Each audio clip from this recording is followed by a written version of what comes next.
आज जो जरूरत है किसानों के जेब में, मजदूरों के जेब में, जो हमारे माइग्रेंट वर्कर चल रहे हैं, उनके जेब में एकदम पैसे डालने की जरूरत है।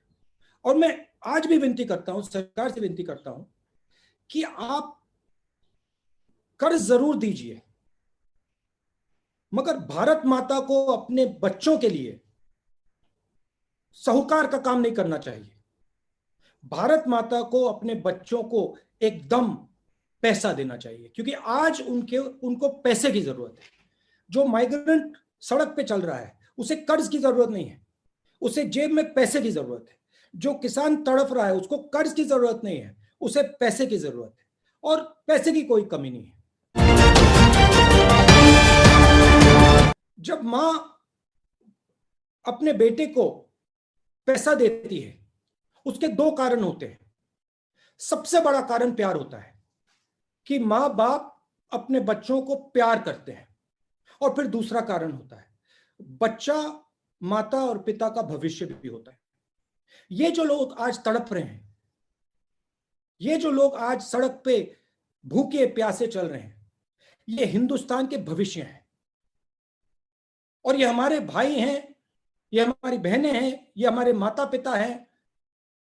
इनको हमें पूरा समर्थन करना है।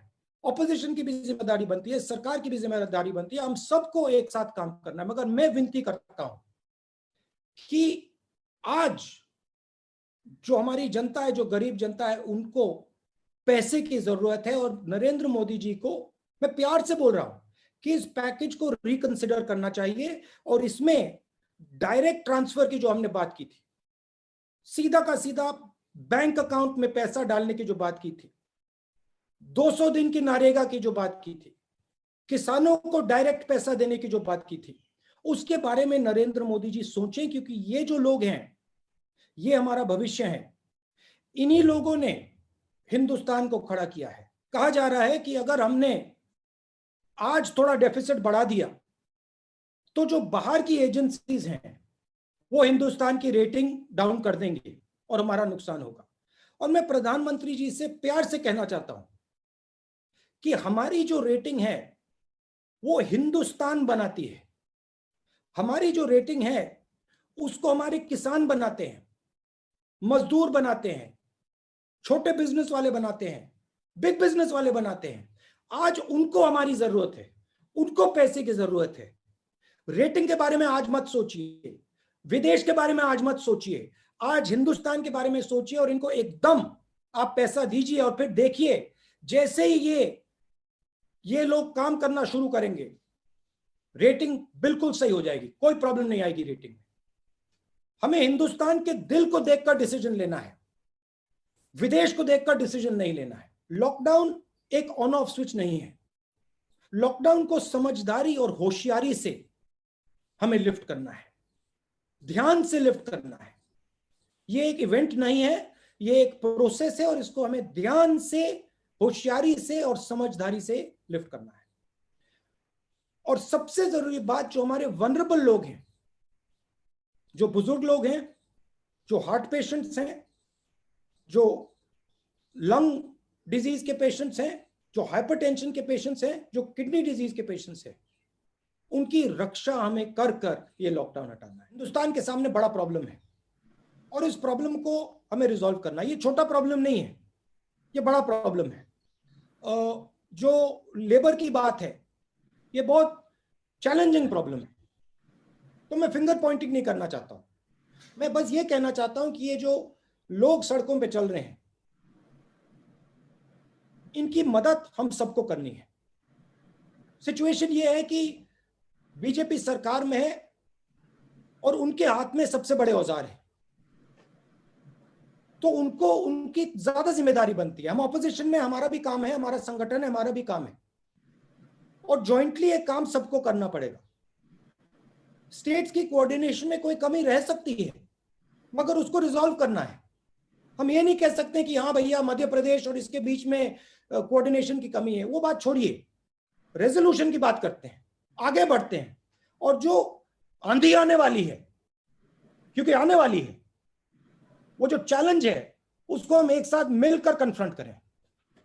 मैं सरकार को कहना चाहता हूं, देखिए तूफान आ रहा है, आर्थिक बहुत जबरदस्त आर्थिक डैमेज होने वाला है, और आप डायरेक्टली पैसा डालिए, लोगों के जेब में पैसा डालिए, डिमांड क्रिएट करिए।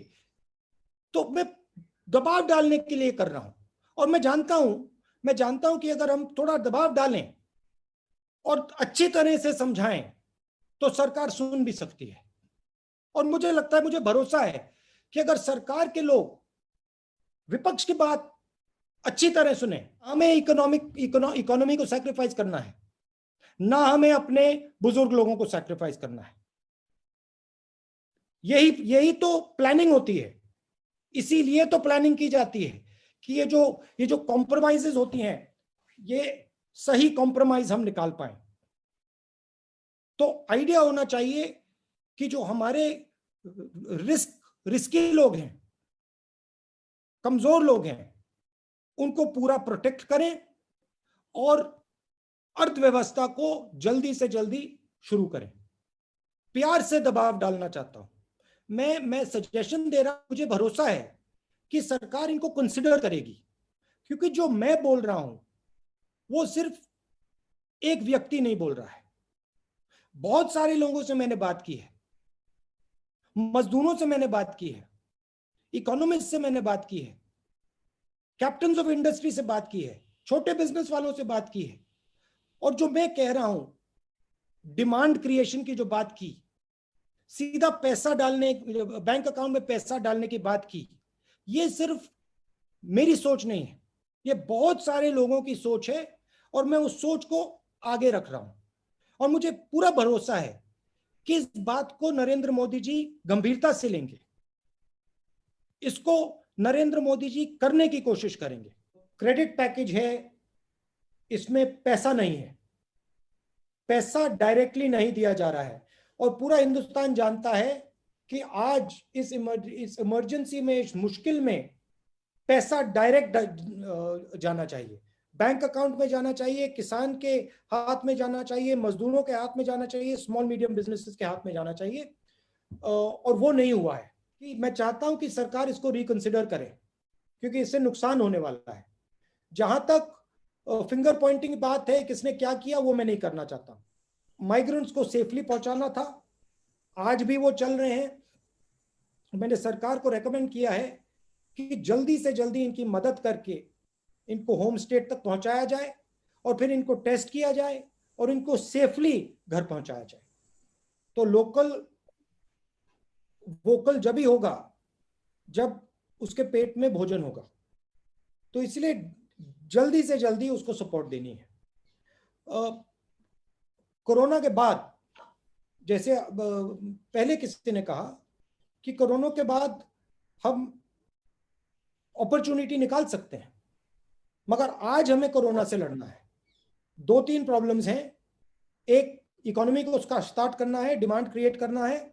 दूसरा, जो हमारे लेबरर्स हैं, जो मजदूर वापस घर जा रहे हैं, उनको कंफर्ट देनी है, कॉन्फिडेंस देनी है, उनको भरोसा देना है कि वो वापस शहर आ सकते हैं, बिना डरे आ सकते हैं। तो ये 2-3 बड़ी चीजें करनी है।